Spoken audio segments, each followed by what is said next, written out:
네, 다소 아쉬운 시장이지만 또 그 안에서 저희는 마감 정리를 열심히 해봐야겠습니다. 어떤 종목으로 내일을 위해 준비할지 두 분, 정효은 과장, 조범수 연구원과 함께 이야기 나눠보죠. 어서 오세요. 네, 안녕하십니까. 안녕하세요.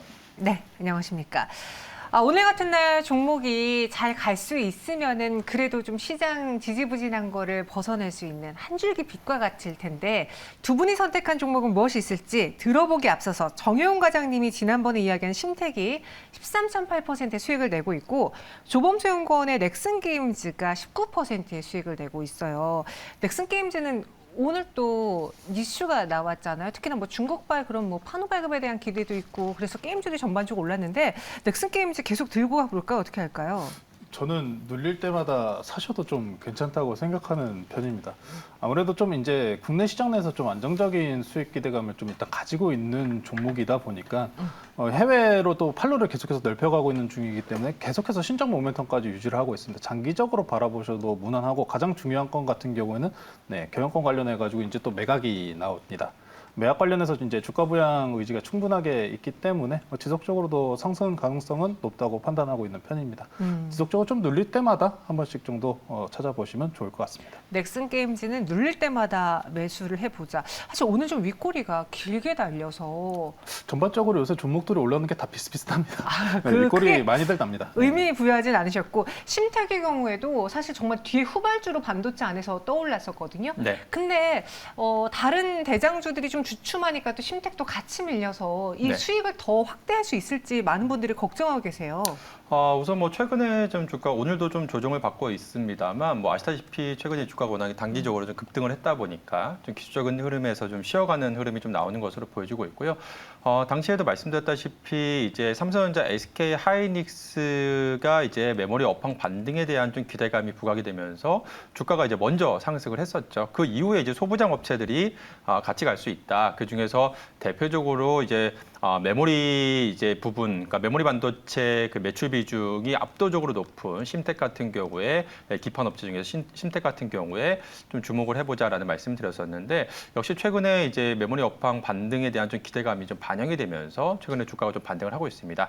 무엇보다 지금까지 심택 같은 경우 주가 하락 또 실적 부진의 이유가 바로 이제 메모리 업체들의 그런 감산과 또 맞물려 가지고 최근에 좀 좋지 못한 실적이 이어졌었는데 하반기로 가면 갈수록 이러한 업황 개선에 대한 좀 기대감과 또 이제 가동률이 상승하면서 본격적인 또 실적 모멘텀까지 좀 부각이 될 수 있다는 점에서 봤을 때 지금 시점에서 오히려 좀 조정 시 여전히 좀 매수 관점으로 봐야 되지 않을까 그렇게 보고 있습니다.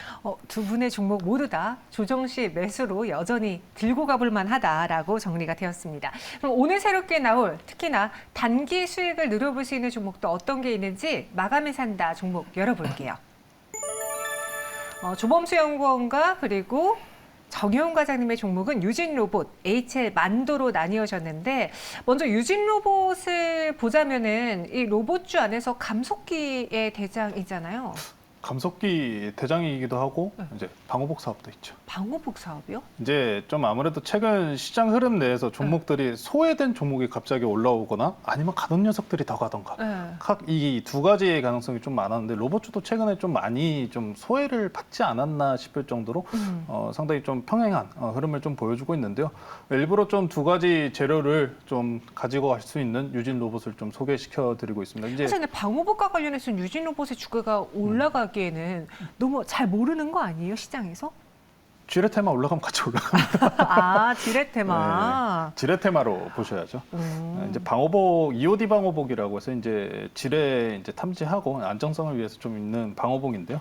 최근에 이제 우크라이나 러시아 전쟁이 좀 장기화로 접어들면서 이제 계속해서 소식을 접해 들으셨다시피 지뢰에 대한 문제가 계속해서 부각이 되고 있습니다. 우크라이나 관련된 재건 이슈도 뭐 철강 이야기도 나오고 또 인프라 이야기도 나오고 정말 여러 가지 이야기가 나오지만 결국적으로는 지뢰 관련된 이야기가 나올 수밖에 없을 것으로 좀 판단을 하고 있기 때문에 충분한 재료 보유하고 있고 또 28일에서 30일까지 스마트테크 코리아라고 해서 로봇 관련주들의 또 추가적인 기대감을 불러일으킬 이슈도 잡혀 있으니 한번 지속적으로 확인해 보시면 좋을 것 같고요. 아마 로봇 관련주 같은 경우에는 정부 정책에 대한 또 수혜주 섹터 중 하나입니다. 그러다 보니까 중장기적으로 관심 있게 지켜보셔도 좋을 것 같습니다. 가격은요? 매수가는 이제 현재가로 좀 제시를 해드리고요. 목표가는 7,300원, 손절가는 5,700원 정도로 제시해드리겠습니다. 단순히 로봇주인 줄 알았는데 어떻게 보면 우크라이나 자금 테마로도 엮일 수 있겠네요. 요새는 하나 가지고는 안 됩니다. 한 두 개 있어야지. 네, 알파를 합니다. 갖고 있는 네, 그렇죠. 유진로봇 목표주가 7,300원, 손절가는 5,700원 제시했고요. 이번에 정혜용 과장님의 종목은 HL 만두입니다. 개인적으로 HL 만두를 네. 단기 공략할 만한 주식으로 보기에는 좀 무겁지 않아요? 그런데 지금 오늘 좀 따끈한 좀 뉴스가 나왔죠. 좀 조금 전에 아시다시피 오늘 CEO 그 인베스터 데이에서 네. 현대자동차가 지금 이제 전기차 이제 2030년까지 전기차 200만 대 판매를 목표로 이제 100조 원 이상을 투자 계획을 오늘 발표를 했습니다. 그렇다고 한다면 관련해서 좀 주목해 볼 만한 그런 기업들 역시나 뭐 배터리라든지 이런 또 그 관련 이제 부품사들도 주목을 받겠습니다만 특히나 그 중에서 역시나 좀 그 자동차 부품 업체 중 가운데 대형주인 HL 만도 같은 경우에도 이러한 현대기아차의 그 전기차 생산 확대의 핵심 그러한 부품사로서 수혜주이기 때문에 지금 시점에서 좀 주목을 해봐야 되지 않을까 그렇게 보고 있습니다. 뭐 아시다시피 HL 만도 같은 경우에는 뭐 ADAS라는 시스템이라든지 뭐 자동차 이제 브레이크 뭐 조향 시스템을 이제 공급하고 있는 회사라고 할 수가 있겠는데요. 뭐 현대 기아차 외에도 뭐 GM이라든지 포드라든지 글로벌 이제 자동차 완성차 업체들을 이제 고객사를 보유를 하고 있습니다. 그 중에서 역시나 가장 매출 비중이 높은 게 바로 이제 현대 기아차라고 할 수가 있겠는데요. 무엇보다 지금 지난 1분기 실적을 보더라도 역대 최대 매출을 달성을 했습니다.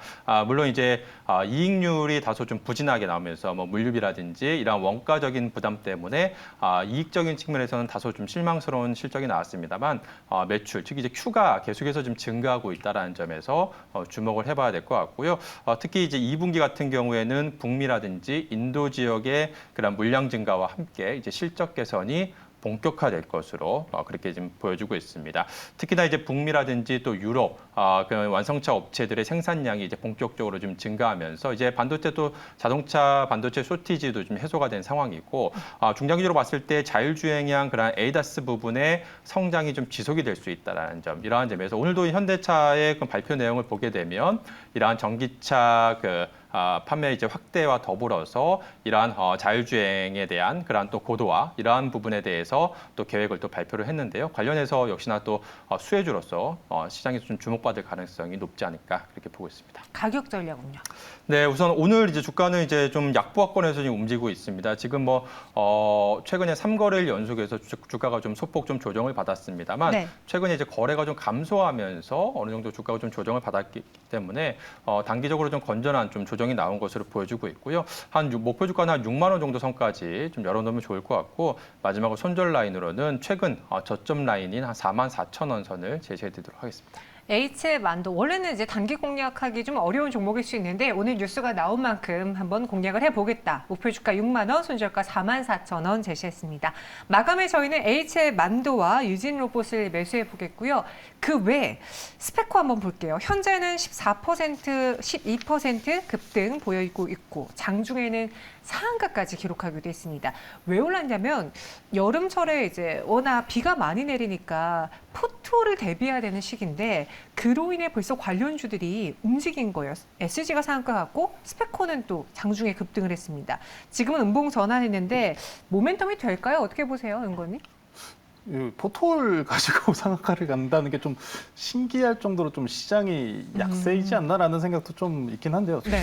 포톨이라는 부분보다는 차라리 이제 여기서 이제 부각이 된 부분이 아스팔트지 않습니까? 그렇죠. 네, 아스팔트고 오늘 또 앞서서 말씀드렸다시피 우크라이나 이제 제2 마셜 플랜으로 불리는 이제 재건 사업 이 이야기가 나오고 있는데 이 아마 인프라 구축에 대한 이야기가 최근 중에 가장 많이 나왔습니다. 인프라 구축에 있어가지고 함께 같이 따라 붙을 수밖에 없는 게 바로 도로입니다. 네, 도로 같은 경우에도 이제 전쟁으로 뭐 포탄 공격으로 인해서든 아니면은 전차가 지나가서든 도로는 상당히 많이 망가져 있을 거기 때문에 이런 인프라 도로 구축에 대한 수혜로 좀 어느 정도 접근을 해야지 포톨보다는 차후에 또 우크라이나 이 재건 모멘텀이 한 번 더 나온다면은 더 좋은 흐름을 보여줄 수 있을 것 같습니다.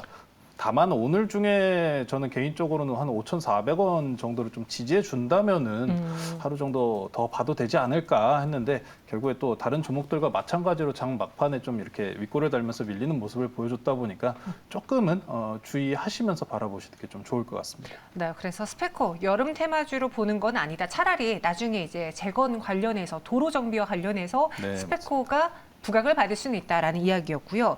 금호석유는 어떨까요? 3분기 실적 반등 전망이 나오면서 오늘 9% 상승을 보여주고 있습니다. 금호석유도 다른 경기 민감주들이 다 움직일 때 그래도 못 갔던 대표적인 종목 중에 하나였는데 이제는 좀 석유화학 업황 돌아설 수 있을까요? 네, 무엇보다 최근에 이제 석유화학 업황, 지금 정유 업체들 비롯해서 좀 주목받고 있는 게 또 외부 변수인 또 환율이 최근에 좀 안정화를 지금 계속해서 보이고 있는 상황입니다. 지금 워낙 강세가 좀 이어지고 있다는 점에서 역시나 그동안에 이제 워낙 약세 국면에서 이러한 정유화학 쪽이 상대적으로 시장에서 좀 소외를 받았다라고 한다면 지금은 다시 한번 좀 주목을 받을 수 있는 그런 좀 구간이 아닐까 그렇게 보고 있습니다. 무엇보다 지금 오늘도 이제 주가가 이제 급등을 하고 있습니다만 주목받는 이유가 이제 하반기 이후에 그런 실적 개선에 대한 좀 기대감이다라고 볼 수가 있겠는데요. 지금 3분기 이후부터 지금 스프레드가 좀 확대가 되면서 실적 개선이 지금 본격화될 것으로 좀 기대가 되고 있습니다. 지금 현재 지금 금호석유화 같은 경우 최근에 북미 수요가 좀 증가하고 있고 전반적으로 지금 견조한 수급이 좀 이어지고 있어서 하반기부터 이러한 실적 개선에 대한 좀 전망이 좀 나오고 있는 상황이고요. 또 외부 변수로서 또 환율이라든지 이러한 부분도 상당히 좀 우호적으로 작용하고 있는 상황이어서 당분간 좀 주목해봐야 되지 않을까 그렇게 보고 있습니다. 업황이 돌아서면서 금호석유도 기대가 된다. 아난티는 어떨지요? 사상 최대 올해 실적을 낼 것이다라는 분석이 나왔고 사실 아난티도 리오프닝 수혜주잖아요. 그리고 한창 그 골프 열풍이었을 때도 아난티 주가가 올랐었는데 이제 매수 의견으로 좀 봐도 괜찮을지요? 괜찮을 것 같습니다. 솔직히 뭐 골프라든지 이제 최근에 이제 미중이 또 화해적인 스탠스를 취하다 보니까 오늘 중에 미중과 좀 연관되어 있는 종목들이 좀 상승세를 이어간 게 사실인데 아난티 같은 경우에 사상 최대 실적보다는 테마 섹터로 좀 많이 바라보셔야 될 것 같습니다. 아무래도 이제 부산 2030 월드 엑스포의 관련주로 바라보시는 게 좋을 것 같습니다. 오늘 아무래도 이제 윤석열 대통령이 프랑스에 방문을 하셔가지고 국제박람회기구 총회에서 이제 마지막 순서로 이제 PT를 하실 것으로 좀 알려졌습니다. 이전부터 이제 부산 엑스포 유치권 관련해서 뉴스가 상당히 많이 보도가 되었었는데요. 그럼에도 불구하고 이제 큰 방향성은 없다가 이번에 대통령님께서도 이제 민다고 하니까 좀 강력한 상승분을 보인 것 같습니다. 그것을 제외하고도 국내에 중국인 내외 내지는 이제 외국인 관광객들이 좀 증가를 하고 있다는 보고서가 연이어서 공개가 되고 있다 보니까 실질적으로 후반기에도 어느 정도 실적 성장 전망을 지속해서 바라보셔도 좋을 것 같습니다. 아난티 추가적인 상승 가능해 보인다라고 이야기했고요. 현 구간 8% 넘게 동시호가에서도 올라주고 있습니다. 우리 증시 동시호가 구간에 돌입을 했는데 양시장에서 하락하는 종목의 개수가 더 많아요.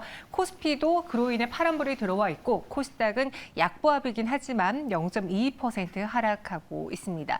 그 안에서 또 범죄도시 3 열풍 속에서 쇼박스가 움직였는데요. 정혜용 과장님, 이 범죄도시 열풍을 쇼박스의 주가가 이미 반영했다라고 봐야 될지 아니면 여기서 추가적인 상승도 가능해 보이는지요? 지금 쇼박스 같은 경우에 사실상 지금 뭐 어떻게 보면 범죄도시와 직접적인 관계는 없습니다만 이번에 이제 흥행에 성공을 하면서 쇼박스 같은 경우 올해 지금 개봉 예정인 그런 작품에 대한 좀 기대감이 좀 부각이 되고 있다 뭐라고 보시면 될 것 같습니다. 지금 현재 올해 최대 지금 기대작 중에 하나라고 할 수 있는 한재린 감독이 과거에 뭐 관상이라든지 더킹 이러한 흥행작 그 영화를 이제 영화의 감독이라고 할 수가 있겠는데요. 올해 이제 신작인 이제 비상선언이 8월 3일에 지금 개봉을 앞두고 있는 상황이기 때문에 그렇다고 하면 한 달 정도 이제 남은 상황에서 당분간 이러한 좀 기대감이 좀 반영이 될 수 있는 구간이 아닐까 그렇게 보고 있습니다. 네, 쇼박스 현 구간 11% 넘게 급등했고요. 이 천만 관객, 안 그래도 리오프닝으로 인해 많은 분들이 이제 영화관에 가게 되잖아요. 그러다 보니 이러한 영화 관련주들의 흐름도 당분간 좀 이어지지 않을까라는 범죄도시 3에 대한 모멘텀보다는 그 뒤 이야기를 해주셨습니다. 외국인 기관의 매도가 어제 이어서 오늘까지 이어지고 있습니다. 중국발 경기 부양에 대한 기대가 남아있기도 하고 또 미중 관계 개선에 대한 기대도 남아있긴 한데 오늘 시장은요 그냥 기대만 하다가 끝난 하루가 되지 않을까 싶네요. 다소 아쉬운 오늘장의 분위기로 마감 동시효과 마무리해 보겠습니다. 마감 동시효과 함께 하셨습니다.